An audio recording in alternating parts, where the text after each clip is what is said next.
Uyu muzalendo waduhaye makuru aherereye mu mujyi rwagati wa Uvira, ari kuvuga panike hari n'ibimenyetso bihari by'uko uyu mujyi waba ugiye gufatwa na M23. Uretse wumve, na minisio hawatupatii, nta minisio dufite, na chakula nta hawatupatii. biryo dufite.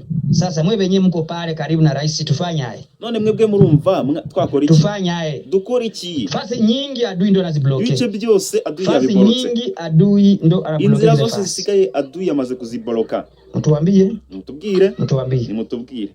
Okay, uyu rero numwe mu bazarendo bari mu mujyi wa Uvira, ariko bafite ubwoba bwinshi cyane bitewe nuko hari ibimenyetso by'uko uyu mujyi waba ugiye gufatwa na M23. Si ibyo gusa kandi hari n'andi makuru avuga ko M23 yaba yamaze kwerekera muri territoire ya mu ntara ya Maniema. Ubu tuvugana imirwano yaberaga muri Kivu y'Amajyepfo, ariko hari ibimenyetso ngiye kukubwira muri iki kiganiro byerekana ko intare za Sarambwe zerekeje mu ntara yindi itari Kivu y'Amajyepfo, ahubwo intara ya Maniema. Ibimenyetso ndaje nkubwira aho urugamba rugeze muri biriya byerekezo birebana Fizi, aho Fizi igabanira na Maniema. Hari n'andi makuru avuga ko Gisegeti yamaze kuba yatanga cyangwa se yarekura ibahasha ikubiyemo plani yo gusenya FDLR. Ese yabagiye kuyisenya koko, cyangwa se byaba ari bya bindi byiwe byo kuguma ayishyiramo kwaha? Andi makuru ari kuvugwa, hari kuvugwa amakuru avuga ko mu Rwanda hamaze kuba hakirukanwa inzoga zo mu bwoko bw'ibyuma zifite ikinyabutabire cya ethanol. Izi nzoga ngo zimaze guhitana abantu benshi, ariko hari abantu byababaje bagaceceka ntibagira icyo bavuga, gusa bo byashimishije bo hari ibyo bari kuvuga. Ndaje tubigarukaho muri iki kiganiro tukubwire izi nzoga ziri kwerekera hehe mu buryo bumwe cyangwa se ubundi, iherezo ryazo ni irihe. Ubu rero mu nyemerere tubyinjiremo, dutangire twumva uyu mugabo uri mu mujyi wa Uvira atubwira buri kimwe cyose kiri mu mujyi wa Uvira, paniki ihari, uburyo ki umujyi waba ugiye gufatwa na M23. na twirwaneho nyuma dukomeze n'andi makuru. Ariko mbere yuko tubyinjiramo, nyemerera niba bitakugoye urebe gato munsi ikiganiro, ukande like, unkorere like, ibindi byose biraza kuba byakikora. Ikindi nusanga utarakoze subscribe cyangwa se sabone, urebe gato munsi y'ikiganiro ahangaha uhita ukanda subscribe cyangwa se sabone bitewe n'ururimi ukoresha. Sabone ni Igifaransa, subscribe ni Icyongereza, bitewe n'ururimi telefone yawe cyangwa se icyo ukoresha icyo ari cyo cyose, ururimi nyine waba ukoresha wowe. Munyemerere dutangire twumva aya majwi y'uyu mugabo, ndajya nsobanura bimwe muri byo, ibyo ntasobanura birabisobanutse birabyumvikana byo, wenda sinirwa mbigarukaho cyane, ariko ndajya nsobanura bimwe muri byo. Tubanze twumve panike iri mu mujyi wa Uvira. Ese uyu mujyi waba ugiye gufatwa? Kabasesenguzi bamwe batubwira ngo ntabwo uri bufatwe kubera ko Amerika yabyanze, ku rundi ruhande abandi bakatubwira ngo uyu mujyi ushobora gufatwa. Ese uyu mujyi ibyabo biri kwerekera he, dore ko uramutse ufashwe nta bitero biturutse i Burundi, biturutse Bujumbura byakomeza kunyura muri uyu mujyi. Haba hasigaye kuba Ndayishimiye yanyuza ingabo muri Tanganyika, nta handi haba hasigaye yanyuza ingabo. Reka twumve niba muri uyu mujyi waba ugiye gufatwa dushingiye ku makuru dukura mu mujyi rwagati wa Uvira. Adui akamate Uvira kisha yeye bajichange tena na adui, kwa sababu sisi wazalendo hatutegemei FARDC. Unani wetu tusaidie, na bako banajikaza lakini tunakosa sapo. Hatuelewi mama yangu, hatuelewi. Hatuelewi siasa. Ibi bintu turikubonamo birimo siasa. Leo balipigana bazalendo kweli. Twebwe abazalendo bako banajikaza, watu bako banajikaza kweli. Turikukora ibishoboka byose, support ndio tunakosa. Ariko dukeneye ubusada. Bazalendo bako banajikaza lakini tunakosa support ya risasi. Twebwe nta kibazo dufite, ariko dukeneye ubusada. Dukeneye ibikoresho, dukeneye ibiryo. Nani wetu atusaidie. Dukeneye n'ubundi bufasha bwose bushoboka. Atusaidie kwa hii vita. Nguvu wazalendo wako nazo. Wazalendo nta mbaraga dufite. Kwa sababu sisi wazalendo hatutegemei ikibazo si wazalendo, ahubwo ikibazo ni FARDC. Niko naona hizi mbinu zote FARDC iko napenda adui akamate Uvira. Ahubwo tubona ko FARDC ishobora kubikunda adui. Batajichanga tena na adui ba FARDC. Kwa sababu hapapigani, FARDC haipigani.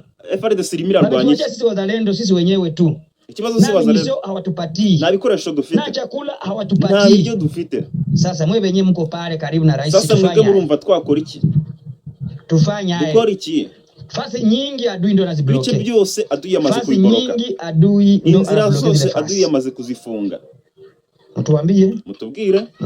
Yego. Ubwo rero ayo ngayo niyo makuru kuvuga mu mujyi wa Uvira. Ngira ngo uyu mugabo tumaze kuba twamwumva, dusobanukirwa byinshi umubiri umujyi wa Uvira. Byose sinagiye mbisubiramo akantu ko kandi, ariko ibyo nasubiyemo nuko numvaga bisobanutse. Ariko incamake icyo wumva cyo uyu mugabo afite ubwoba kandi ni umuzalendo, arimo aravuga ko ikibazo atari wazalendo ahubwo ari FARDC, kandi ari kuvuga ibi ngibi mu gihe M23 itaramara kuba yafata umujyi wa Uvira. Ni ukuvuga ngo uretse kuba yafata ibice bitandukanye bikikije umujyi wa Uvira, mu bice bya Plaine de Ruzizi mu majyaruguru ifiteyo ibice, ariko hariya haracyari n'ubundi urukuta rwa FARDC ahitwa Kiriba. FARDC afite intwaro nyinshi ku buryo ngo zishinzwe gukumira intare za Sarambwe ziri muri Plaine de Ruzizi ngo zitazamanuka ngo zifate umujyi wa Uvira. Aho ikibazo uyu muzalendo ari kubona kiri rero, muri Haut Plateau niho ari kubona ikibazo kiri, kubera ko aduhinga ari uwo ari kwita aduyi nyine ni M23 ratwirwaneho ngo bari gukubita FARDC n'ubundi n'abarundi, nawe amakuru yacu abayumva ndetse kandi anafite amakuru yo kuri tere, ari kumva ko abo bafatanyije bari gukubitwa mu bice bya Haut Plateau. Akavuga ati noneho rero biraza kugenda bite, urabona uko mutamwumvise cyane mu buryo burambuye. We asobanura uburyo ki mu bice bya Plaine de Ruzizi ho haraborotseho nta kibazo, nta mpungenge z'uko aduyi haturuka afata umujyi wa Uvira, ubwo aduyi wabo ni M23. Ariko agasobanura uburyo ki uturutse mu bice bya Minembwe, mu bice bya Haut Plateau ho hari ibyago bikomeye cyane by'uko uyu mujyi wa Uvira ushobora gufatwa. Nicyo nyine ari gusobanura, atari ko twebwe siyo ikibazo nuko nta bikoresho dufite, nta biryo dufite, ahubwo wazalendo tubona isa naho ikundana n'umwanzi wacu, kubera ahubwo FARDC tubona isa naho ikundana n'umwanzi wacu kubera ko niyo ikuma itakaza ibice cyane, gusa twebwe ntako tuba tutagize twebwe abazalendo. Niko ari kugenda asobanura nyine.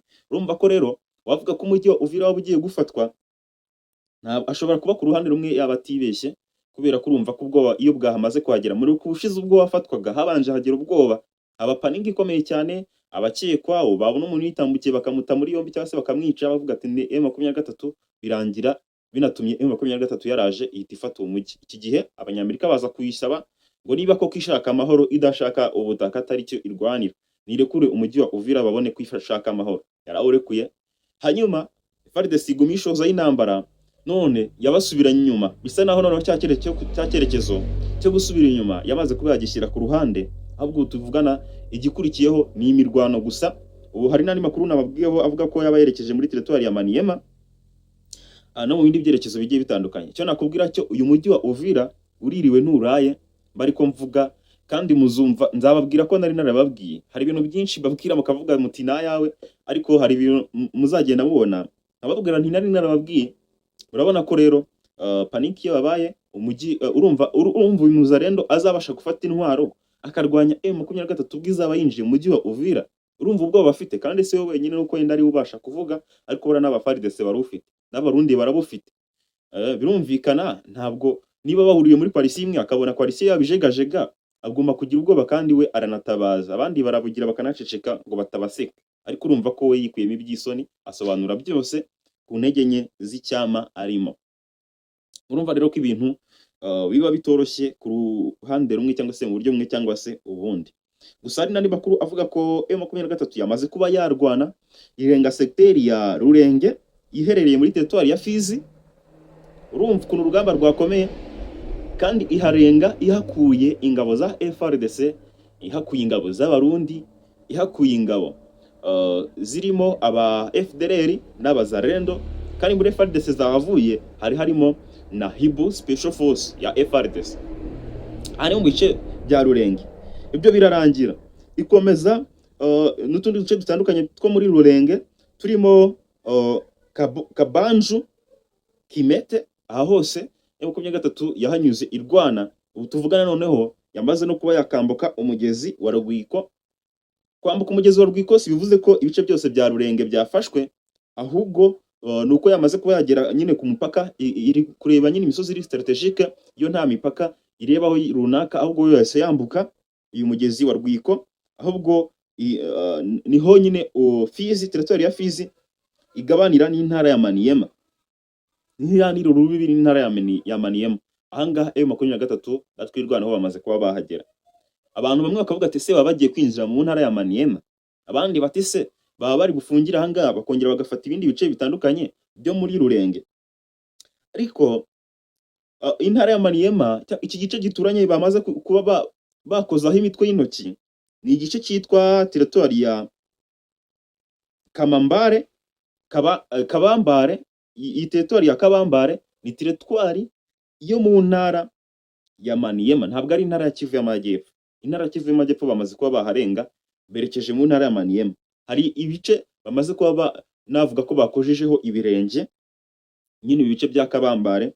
Iyi ngiyi ni teritwari yo mu ntara ya Maniema. Urumva ko imirwano yamaze kuba yava muri Kivu y'Amajyepfo. Kivu y'Amajyaruguru turabimenyereye, na Kivu y'Amajyepfo hari imirwano ishyushye nayo itararangira, kuko urumva urugamba rurakomeje nabwo ibice byose babifashe ngo birangire. Ahubwo ubu tuvugana bamaze no gufata no kujya mu bice bya Kabambare niho imirwano irimo ibera. Gusa ntabwo ubu tuzi niba bamaze kuba bahafata cyangwa se batarahafata. Niba baza kuhafata turaza kubabwira mu kindi kiganiro, cyangwa se nibakora repuri bitewe n'uko komanda w'urugamba ari buze gupanga. Ariko icyo nzi cyo ibi bice bya Kabambare nabyo baraza kubifata niba babona ari strategique no gukumira yenda ko mu ntara ya Maniema haturuka imisada, bashobora kuhafata bagafata nyine iki gice cya Kabambare. Bagifashe baba bafashe umuhanda uhuza Fizi ndetse Fizi na Maniema na Kabambare, kandi uyu muhanda unahuza birumvikana intara ebyiri, intara ya Kivu y'Amajyepfo n'intara ya Maniema. Urumva ko cyaba ari igice kiri strategique kujyanye n'urugamba. Urugamba ngubu tuvugana nta masasu ari kuvugira. Ikiza gukurikiraho cyangwa se kiva kuva muri iyi mirwano ndaza kuba nakibabwira mu kiganiro gikurikira. Gusa icyo umenya nuko muri ibyo bice byose nagiye nkubwira, intare zagiye zisya zitanzitse, bari ko mvuga zishyira hasi umwanzi cyangwa se aduyi, hanyuma zikomeza zifata ibindi bice utuvuganira aho ziri kurwanira. Ni muri ibi bice bya Kabambare niho imirwano, niho amasasu arimo avugira.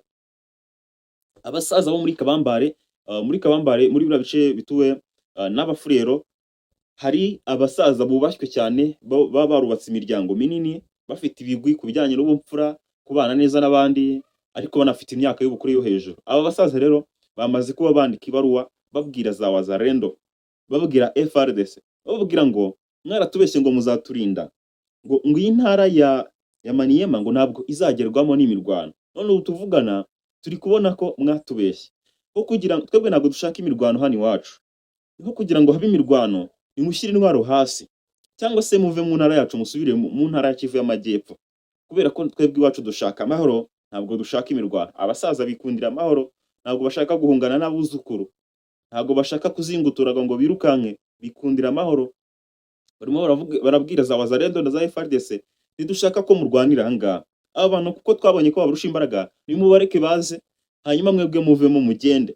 Nimushaka kubarwanyiriza ahangaha, ya ntambara mwatubwiye ko itazagera izaba ihageze. Niba mushaka ko ibyo mwadusezeranyije by'uko hano hatazagera intambara rero bigerwaho, nimushyire intwaro hasi, cyangwa se muvemo musubire mu ntara ya Kivu y'Amajyepfo muri aho mujye kurwanira. Nta ntambara dushaka iwacu mu ntara ya Maniema. Niko abasaza bamaze kuba babwira FRDC ndetse na Wazalendo mu ibaruwa banditse ifunguye rwose, iri kugenda ivugwaho hirya no hino.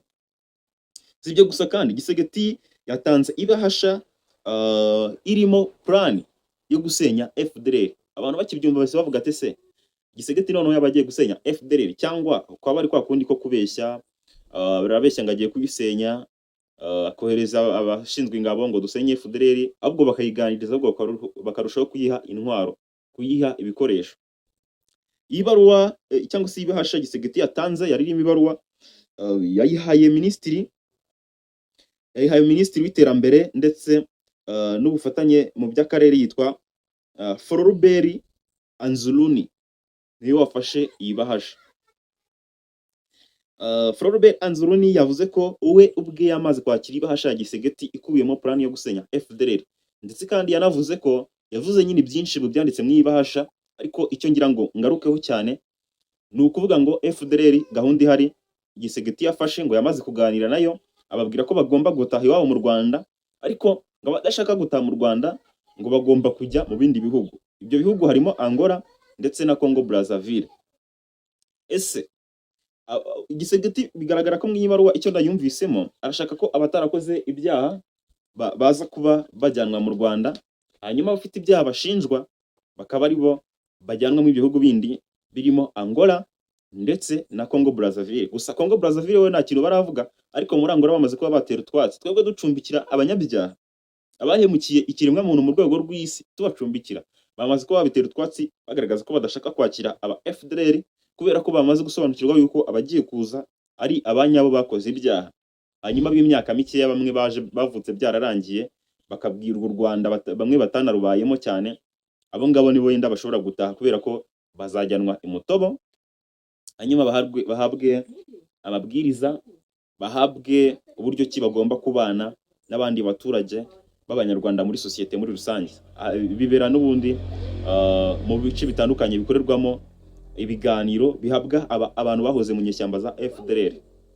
Ubwo rero murumva ko ibintu biba bikomeje kugenda bitoroha ku ruhande rumwe cyangwa se urundi. Gusa andi makuru ari kuvuga ko urumva ko yaba aruwa cyangwa se yabahasha irimo gukingira ikibaba FDLR. Twatangiye twibaza ese Gisegeti yabagiye gusenya FDLR cyangwa yabagiye kuyikingira ikibaba, ariko tusanze ko arimo akingira ikibaba FDLR.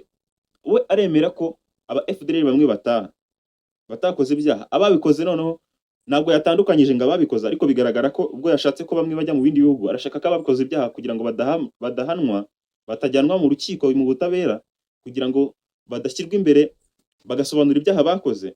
Arashaka ko nyine abarengera akabashyiramo kwaha, akabajyana mu bihugu by'inshuti ya Kongo.